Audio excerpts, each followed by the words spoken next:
Hello everyone, उम्मीद करते हैं आप सभी स्वस्थ होंगे। फ्रेंड्स, आज हम डिस्कस करेंगे एसएससी एमटीएस 2022 रिक्रूटमेंट के बारे में। हाँ फ्रेंड्स, बहुत बड़ी भर्ती है ये। आपको भी पता है कि एसएससी एमटीएस जो है हर साल 8 से 10 हज़ार लगभग पोस्ट निकालती है अपने रिक्रूटमेंट में। और इस बार यह एक बिग चेंज हुआ है, इसमें हवलदार को पोस्ट को और ऐड किया गया है। जो हवलदार पोस्ट सिर्फ अपने आप में ही 3600 है।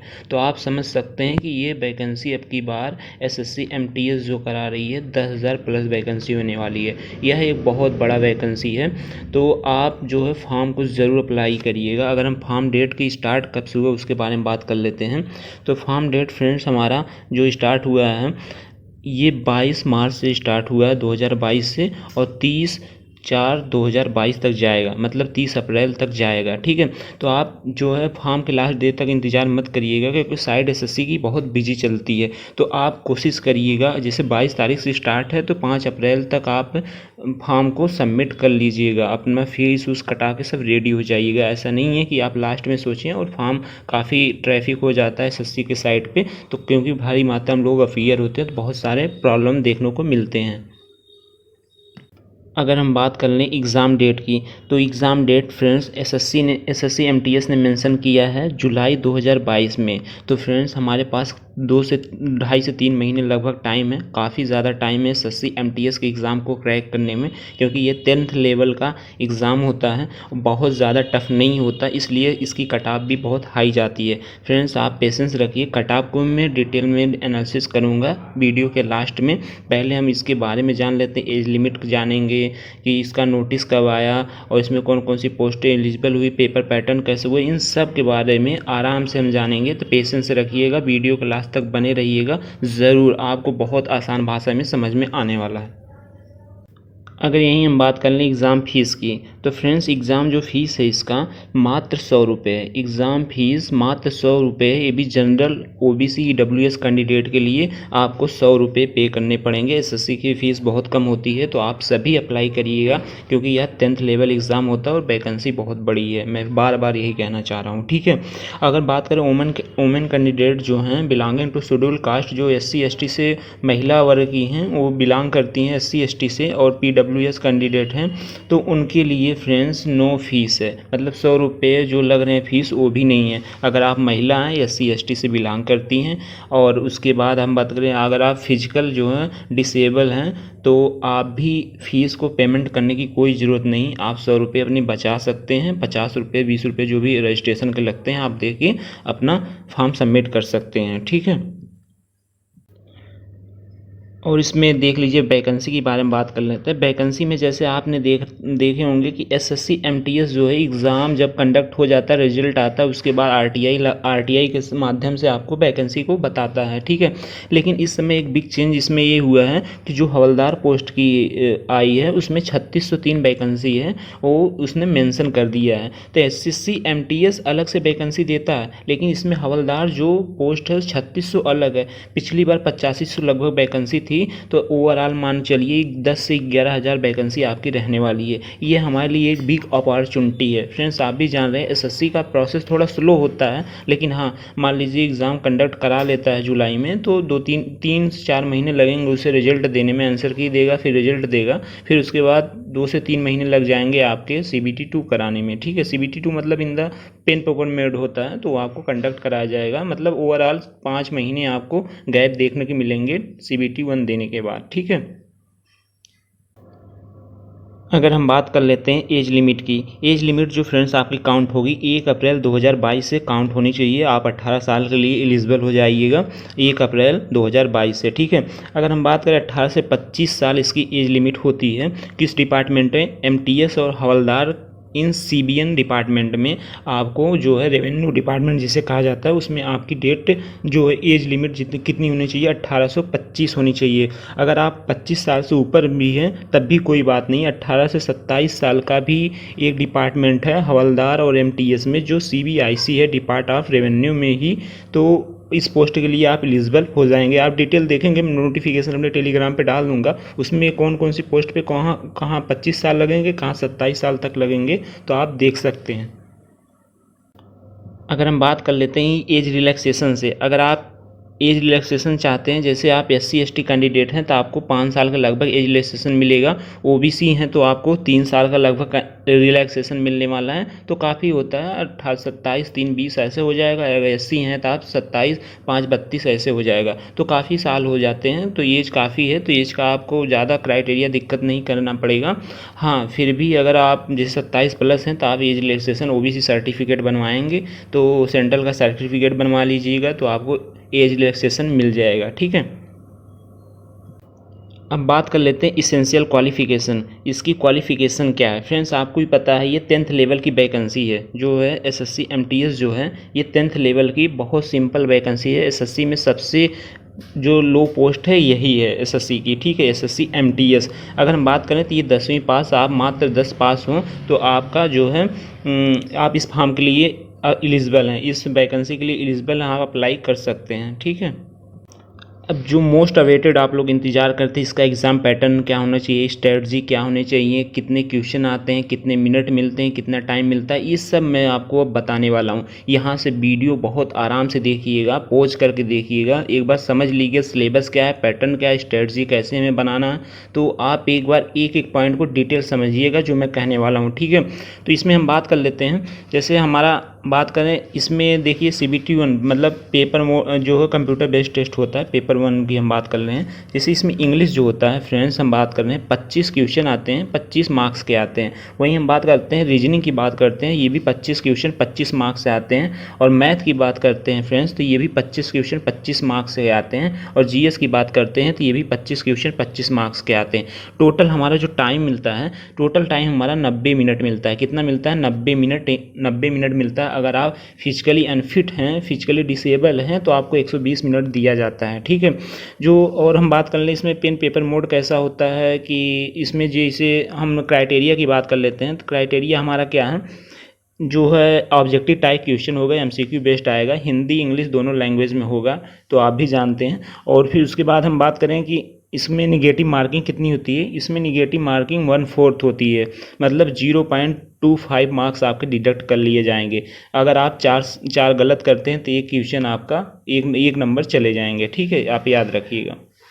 तो एग्ज़ाम पैटर्न CBT 1 का एकदम बिल्कुल SSC CGL SSC CSL की तरह है, बस लेवल का अंतर रहता है फ्रेंड्स, आप भी जानते हैं। आप एकदम मान के चलिए अगर आप SSC CSL की तैयारी करते हैं तो आप SSC MTS को आसानी से क्वालिफाई कर जाएंगे। SSC CGL करते हैं तो कोई बात नहीं, तो ऑलरेडी आप अगर अच्छी तैयारी है आप तो आप तीनों निकाल सकते हैं। ठीक है, तो मैं यही कहना चाह रहा हूँ कि इसका जो है बहुत लिमिटेड और बहुत फिक्स पैटर्न होता है। और इसमें SSC MTS की खास बात ये कि इसमें टाइमिंग ज़्यादा है। जैसे SSC CSL में 60 मिनट मिलते हैं, SSC CGL में 60 मिनट में 100 क्वेश्चन करने होते हैं। इसमें क्या है 90 मिनट में 100 क्वेश्चन करने होते हैं। जैसे आपका स्पीड स्लो है, मैथ है, रीजनिंग है, इसमें थोड़ा टाइमिंग कैलकुलेटिव देता है तो आपको टाइमिंग लगते हैं, तो आप क्वेश्चन को पूरा अटैम्प्ट नहीं कर पाते। लेकिन SSC MTS में आप कर सकते हैं। एक बहुत बड़ी वैकेंसी भी है, तो इस पर आप अच्छे से अगर तैयारी करेंगे, 2.5 से 3 महीने हमारे पास है, तो आप आसानी से क्लियर कर सकते हैं। अगर हम यही बात कर लें कि मोड ऑफ सिलेक्शन कैसे क्या होना चाहिए, जैसे इसमें दिया है कि UR जो कैंडिडेट है उनके लिए 30% लाना अनिवार्य है। OBC EWS के लिए कितना 25% लाना अनिवार्य है। ठीक है, OBC EWS के लिए 25% लाना अनिवार्य है। अदर कैटेगरी के लिए जैसे SC ST के लिए 20% लाना अनिवार्य है। आपको भी पता है कि ये जो है CBT 1 पेपर 1 में इसने मिनिमम क्वालिफाइंग मार्क्स बताएं, लेकिन इससे कुछ नहीं होता। आपको पता है कि आज की डेट में 40 लाख 50 लाख फॉर्म पड़ते हैं, 15 से 20 लाख लोग अपीयर होते हैं SSC MTS के जैसे एग्ज़ामों में। तो आप 30% 30 नंबर ला के 100 में आपका कुछ नहीं होने वाला। ठीक है, OBC हैं, अगर आप 100 में 25 नंबर ला के आपका सिलेक्शन तो ज़िंदगी में नहीं होने वाला, आपको भी पता है। तो आपका मिनिमम जो मार्क्स हम बता रहे हैं, आपको अगर फाइनल सिलेक्शन चाहिए तो 70 से 80 के बीच में आपको लाई करना पड़ेगा आफ्टर नॉर्मलाइजेशन, यानी 100 में, आउट ऑफ 100 में। हाँ, ये सही बात है कि पेपर जो है लेवल थोड़ा लो होता है, इसलिए कट ऑफ ज़्यादा जाती हैं, तो आप उसका चिंता ना करिए। तो क्योंकि पेपर लो होगा तो सभी स्कोर करेंगे, अगर आप भी पढ़ाई करते हैं तो अच्छा खासा तो आप भी स्कोर करेंगे। और इसमें नॉर्मलाइजेशन का भी ज़्यादा अंतर नहीं आता कि 20 नंबर 30 नंबर नॉर्मलाइजेशन हो जाएगा। मुश्किल से हम बता रहे हैं कि 10 नंबर 12 नंबर तक यही रेशियो रहता है। और जो ऑन एवरेज देखा गया नॉर्मलाइजेशन 5 से 6 नंबर देखा गया, तो आप उस पर डिपेंडेंट नहीं हो सकते। हाँ, आपको एक चीज़ जान लीजिए, दिमाग में एक माइंड सेट कर लीजिए कि हमें 70% से से 70 से 75% स्कोर करना है रॉ मार्क्स, तब आपका जाके एसएससी एमटीएस में फाइनल सिलेक्शन होगा। अगर हम बात कर लेते हैं एसएससी एमटीएस सीबीटी मतलब टायर 2 में क्या होगा, पेपर 2 में क्या होगा, और हम तो पेपर 2-1 की बात कर लिए, वो कंप्यूटर बेस्ड टेस्ट होता है। ये क्या होता है फ्रेंड्स, ये जो होता है पेन पेपर मोड होता है। अब की बार एसएससी एमटीएस ने बड़ा बदलाव किया, पहले आप एक लेटर रहता था, आप लिख के चले आते थे, लेकिन अब की उसने ये किया है 25-25 नंबर के एक लेटर एक ऐसे दे दिया है जो आप मतलब 8वीं अनुसूची में किसी भाषा में लिख सकते हैं, चाहे आप पंजाबी लिखें, चाहे आप राजस्थानी लिखें, जो भी आपका मतलब लैंग्वेज हो। जैसे हिंदी इंग्लिश 2 ही लैंग्वेज ज़्यादा लोग अपीयर करते हैं इस एग्ज़ाम पेन पेपर मोड में लिखने के लिए ऐसे लेटर। तो आप अगर हिंदी मीडियम से कैंडिडेट हैं, अगर आपको इंग्लिश से डर लगता है तो सबसे बढ़िया अपॉर्चुनिटी आप हिंदी में लिखिए, आपका नंबर अच्छा खासा मिल जाएगा। ये जो होता है इसमें नंबर जो ऐड भी नहीं किया जाता है, ये क्वालिफाइंग नेचर होता है, मात्र जो है क्वालिफाइंग नेचर। जैसे आप हम मान चलिए आपका 50 मार्क्स है, 50 में आपको जनरल कैंडिडेट हैं तो आपको 20 मार्क्स लाने हैं। कितने लाने हैं? 20 मार्क्स लाने हैं, ज़्यादा नहीं लाने हैं। और अगर आप ओबीसी हैं तो आपको लगभग 17.5 मार्क्स लाने हैं, 17.5 मार्क्स लाने हैं आउट ऑफ 50 में, ठीक है, 35% यही होगा, ठीक है। और इसमें फ्रेंड्स जो है 45 मिनट टाइम भी दिया जाता है, इसमें 45 मिनट आपको टाइम भी दिया जाता है। और जैसे आप फिजिकली अनफिट हैं तो आपको 60 मिनट दिया जाएगा, ठीक है। तो ये पेन पेपर मोड होता है, आपको पेन लेके जाना पड़ेगा।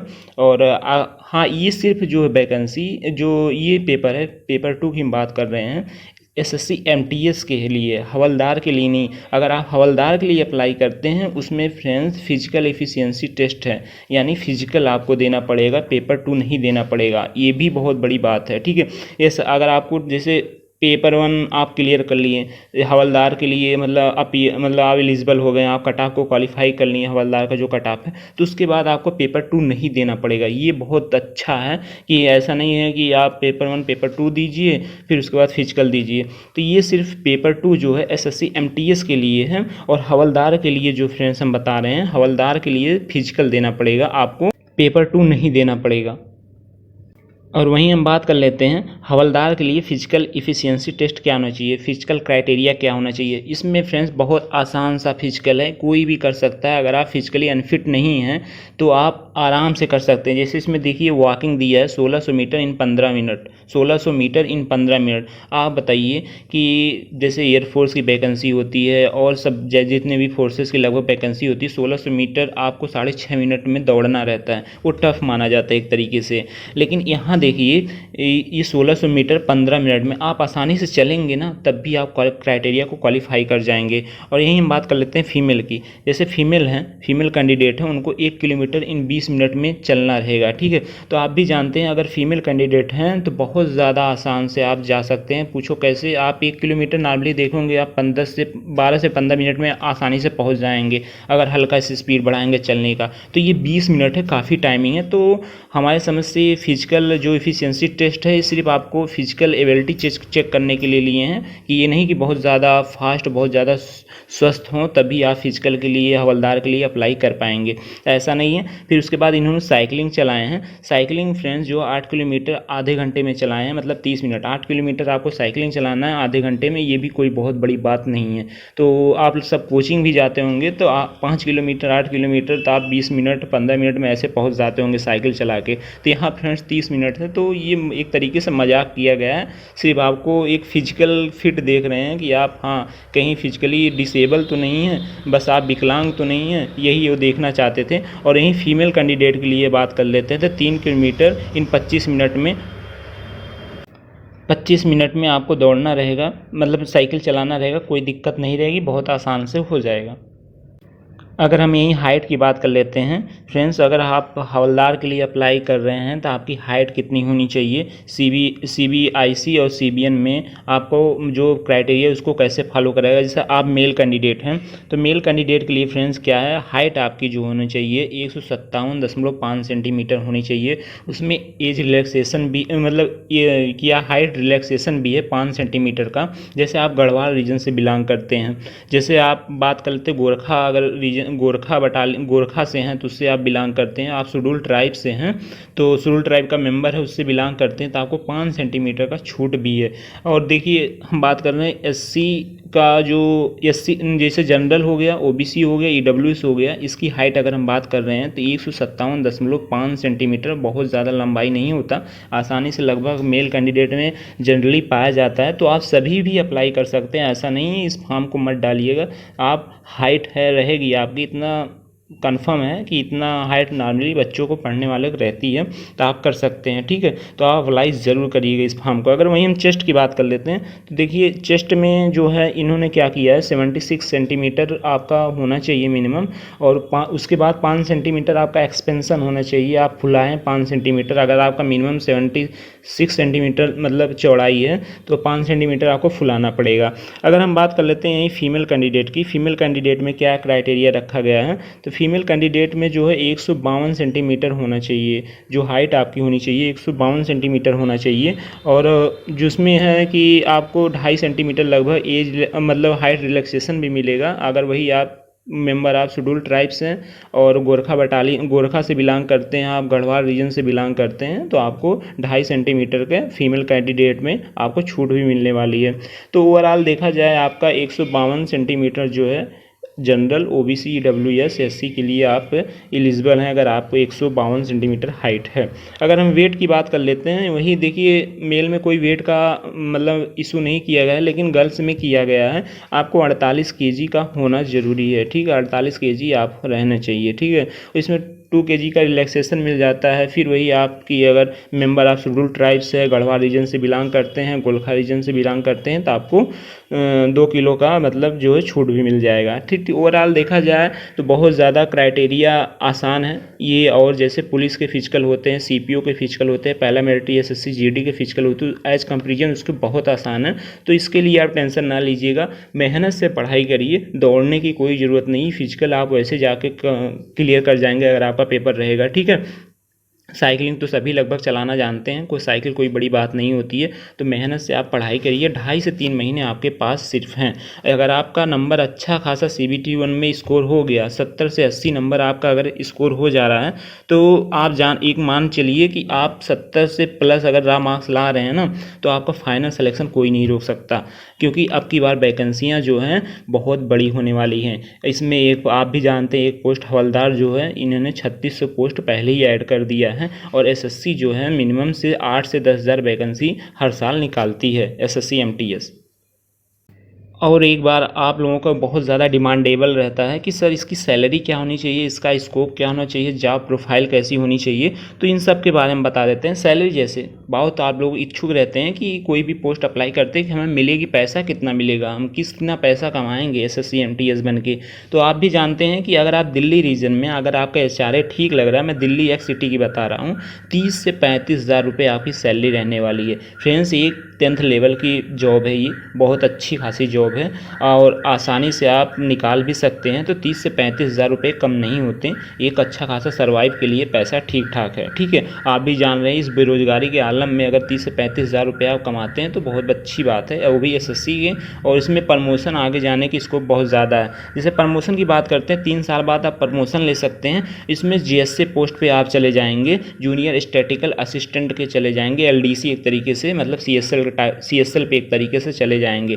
और ये अलग अलग डिपार्टमेंट में फ्रेंड्स रिक्रूटमेंट होती है। जैसे आप इनकम टैक्स में जाना चाहते हैं, एसएससी के जितने डिपार्टमेंट होते हैं, जैसे आप फौज में भी जाना चाहते हैं, आर्मी भी एमटीएस बन के जाएंगे, सीएसएल भी बन के जाएंगे, तो आप आसानी से जाना चाहते हैं, एंट्री मारना चाहते हैं तो चाह सकते हैं। एसएससी के बहुत मतलब डिपार्टमेंट होते हैं, तो आपको फिक्स डिपार्टमेंट नहीं दिया जाएगा, आपके नंबर के हिसाब से आपको रैंडमली चूज किया जाता है।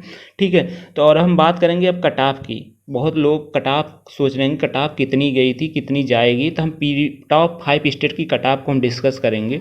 जैसे हम टॉप 5 कट ऑफ की बात कर लेते हैं, ये हमारा कट ऑफ था 2020 का भी जो लेटेस्ट में डाटा है। हम बात कर लेते हैं यहीं बिहार का, हम बिहार की बात कर लेते हैं। ये फ्रेंड्स इसकी बहुत ज़्यादा कट ऑफ गई थी, क्योंकि 93 गई। ऐसा नहीं है कि कंपटीशन बहुत ज़्यादा था, ऐसा आप बिल्कुल मत सोचिएगा, इसलिए गई थी, मैं बता रहा हूँ। जैसे आप मान लीजिए आपके स्टेट में सिर्फ 5 वैकेंसी है एमटीएस की, तो आपके स्टेट में 50 वैकेंसी है, अपीयर वहाँ से लोग ज़्यादा होंगे। जैसे बिहार, यूपी, 4-5 स्टेट जो मैंने उठाऊँ, ये सब पढ़ने वाले स्टेट हैं, मतलब यहाँ के कैंडिडेट सरकारी नौकरी के पीछे ज़्यादा भागते हैं, तो वहाँ से लोग अपीयर कर लेते हैं कि चलो हम बिहार के हैं तो यहीं अपने के लोकल हैं, यहीं हम बिहार में ही रहना चाहते हैं, तो बिहार से ही अप्लाई करेंगे। तो वहाँ जैसे बिहार में पिछली बार वैकेंसी बहुत कम थी, इसलिए कट ऑफ 93 चली गई थी आउट ऑफ 100 में। Final selection, final cut off में बता रहा हूँ, ठीक है। आप ये मत सोचिएगा कि बहुत ज़्यादा कट ऑफ है, कट ऑफ बहुत ज़्यादा नहीं है, कट ऑफ सिर्फ इसलिए ज़्यादा है क्योंकि वैकेंसी उस स्टेट में कम थी। और चंडीगढ़ की बात कर लेते हैं 88, उत्तर प्रदेश की बात कर लेते हैं 81, और मध्य प्रदेश की बात कर लेते हैं 79, और राजस्थान की बात करते हैं 78। तो फ्रेंड्स ये मेरे कट ऑफ हैं। आपको मैं फिर कह रहा हूँ, अगर आप जो है इस समय 70 नंबर से 80 नंबर, 70% आप स्कोर करिए रहा मार्क्स, और उसके बाद नॉर्मलाइजेशन के ऊपर आप छोड़ दीजिए एसएससी एमटीएस के, तो आप हवलदार हुआ, एसएससी एमटीएस हुआ, दोनों में एलिजिबल हो जाएंगे। फ्रेंड्स 70% मार्क्स किसी भी एग्ज़ाम के लिए कम नहीं होते। वैकेंसी अच्छी खासी है, ऐसा नहीं है कि वैकेंसी 200-300 है, 10,000 लगभग रहेगी वैकेंसी। आरटीआई आपका लास्ट में एग्ज़ाम जब हो जाएगा, एसएससी अपना जो वैकेंसी रिलीज करेगा आपको खुद पता चल जाएगा, ठीक है। तो आप ये कट ऑफ देख के मत घबराइएगा कि बिहार में 93 गई थी यार, फाइनल सिलेक्शन कैसे होगा, 90-93 नंबर कौन लाएगा। देखिए पेपर एक थोड़ा लेवल भी लो होता है, तो लड़के जो इसका फिक्स पैटर्न होता है, तो एसएससी सीजीएल वाले भी अप्लाई करते हैं, सीएसएल वाले भी अप्लाई करते हैं, तो ये अच्छा खासा वहाँ मतलब फाइट देखने को आपको मिलती है। तो एसएससी में अगर आप काफ़ी दिनों से तैयारी कर रहे होंगे तो आप पैटर्न को अच्छे तरीके से जानते होंगे कि जीएस का पैटर्न उसका कैसा है, मैथ का कैसा है। ये थोड़ा फिक्स पैटर्न रहते हैं। आप रीजनिंग 25 में 25 स्कोर कर सकते हैं, मैथ में भी 25 में 25 स्कोर कर सकते हैं, और काफ़ी लोग करते भी हैं, ऐसा नहीं कह रहा हूँ कि नहीं करते हैं। देखो एक एवरेज स्टूडेंट सोचता है कि मेरा 25 में 20 क्वेश्चन ही सही हो जाए, 20 नंबर ही मिल जाए, उतने बहुत है, ठीक है। तो भी उनका भी सोचना सही है, लेकिन आपको जीएस में भी स्कोर करना पड़ेगा, तब आपको 20-20 चौके मतलब 80 नंबर होंगे आपके चारों सेक्शन में।